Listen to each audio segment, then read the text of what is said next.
রাধে রাধে, হরে কৃষ্ণ। শুধু ভক্তমণ্ডলী, আপনারা দেখছেন শ্রীধাম বৃন্দাবনের রাধা কুণ্ড। রাধা কুণ্ড দর্শন করছেন। বলছে রাধা কুণ্ড হচ্ছে সাক্ষাৎ ভগবানের আল্লাদিনী শক্তি শ্রীমতী রাধারানীর শয়ন। তিনি যখন জল রূপ ধারণ করেন, জল স্বরূপা হচ্ছে এই রাধাকুণ্ড। শাস্ত্রে আছে এই রাধাকুণ্ডে কেউ যদি স্পর্শ করে, আচমন করে এবং স্নান করেন,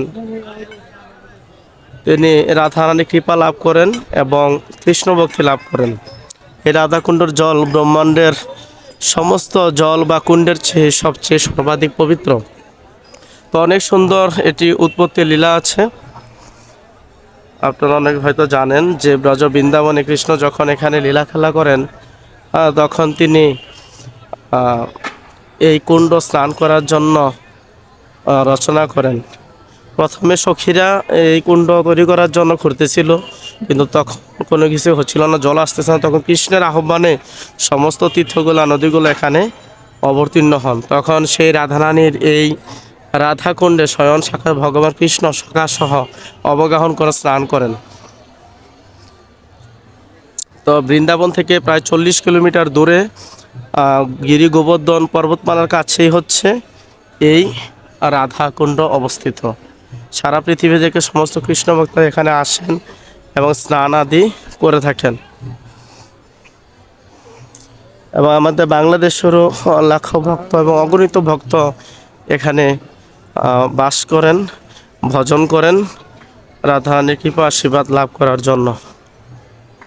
এই রাধাকুণ্ডের পারে আমাদের গৌড়ীয় বৈষ্ণব দ্বারার যে মহান বৈষ্ণবরা আছেন, স্বরূপ গোস্বামী, অনেকেই তপস্যা করেন।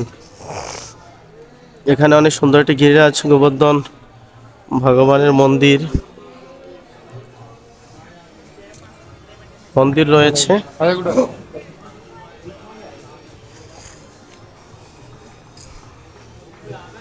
অনেক সুন্দর মন্দির রয়েছে এখানে। সমস্ত নদীগুলোর মধ্যে পবিত্র হচ্ছে এই রাধাকুণ্ড জল। সমস্ত তীর্থ কুণ্ডর মধ্যে পবিত্র।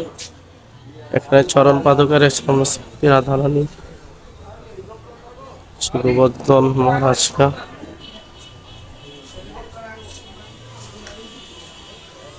আর রাধাকুণ্ডের পাশে অবস্থিত হচ্ছে শ্যামকুণ্ড। সাক্ষাৎ ভগবান তার চরণের মাধ্যমে এই দিব্য কুণ্ডের রচনা করেন, এই দিব্য কুণ্ড সৃষ্টি করেন। সেখানে ব্রজবাসীরা স্নান করানোর মন্ত্র বলছেন। এই হচ্ছে শ্যামকুণ্ড। তো শ্যামকুণ্ড যখন ভগবান রচনা করেন, সৃষ্টি করেন, তখন রাধারানী তার সখীকে নিয়ে অনেক আনন্দে এই শ্যামকুণ্ডে স্নান করেন। রাধাকুণ্ড শ্যামকুণ্ড একসাথে, এ পাশ আর ওপাশ সেতুরে।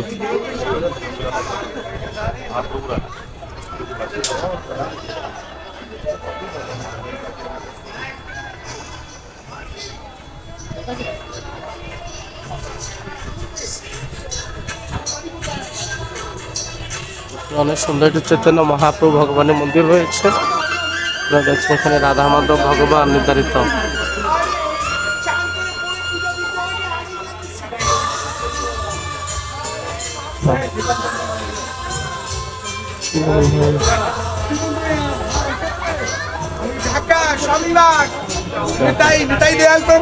হরি বল।